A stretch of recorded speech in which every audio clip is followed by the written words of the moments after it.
G20 உலகளாவிய மருத்துவ குழுவை உருவாக்க வேண்டும் என G20 மாநாட்டில் பிரதமர் மோடி பேசியிருக்கிறார். அந்த காட்சிகளை நாம் பார்த்து கொண்டிருக்கிறோம். G20 உலகளாவிய மருத்துவ குழுவை உருவாக்க வேண்டும் என G20 மாநாட்டில் பிரதமர் மோடி பேசியிருக்கிறார். இது தொடர்பான விவரங்களோடு இணைகிறார் நமது செய்தியாளர் ரமேஷ்குமார். வணக்கம் ரமேஷ்குமார். பிரதமர் மோடி G20 மாநாட்டில் என்ன பேசியிருக்கிறார்? முழு விவரங்கள். அதாவது G20 நாடுகளின் உச்சி மாநாடு தென்னாப்பிரிக்காவின் ஜோஹன்னஸ்பர்கில் நடைபெற்று வருகிறது.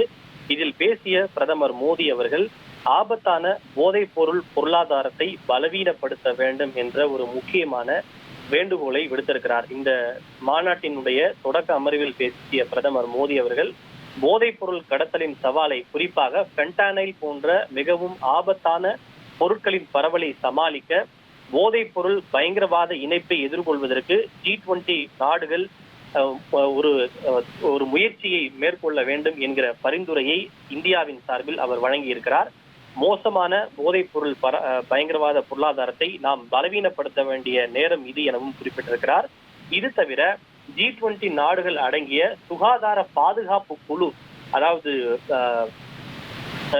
குழு ஒன்றையும் அமைக்க வேண்டும் என்று அவர் பரிந்துரைகளை வழங்கியிருக்கிறார். குறிப்பாக ஏதாவது இயற்கை பேரிடர்கள் ஏற்படும் போது அதனை ஒன்றிணைந்து எதிர்கொள்வதற்காக இந்த G20 நாடுகள் அடங்கிய சுகாதார பாதுகாப்பு குழுவை உருவாக்க வேண்டும் என்கிற ஒரு பரிந்துரையும் வழங்கியிருக்கிறார்.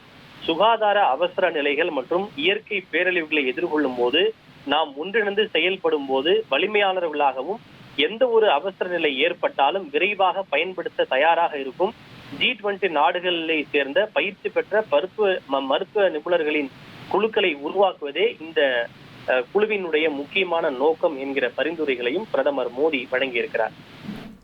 உங்கள் விவரங்களுக்கு நன்றி ரமேஷ்குமார். இனி செல்லும் இடமெல்லாம் செய்தி.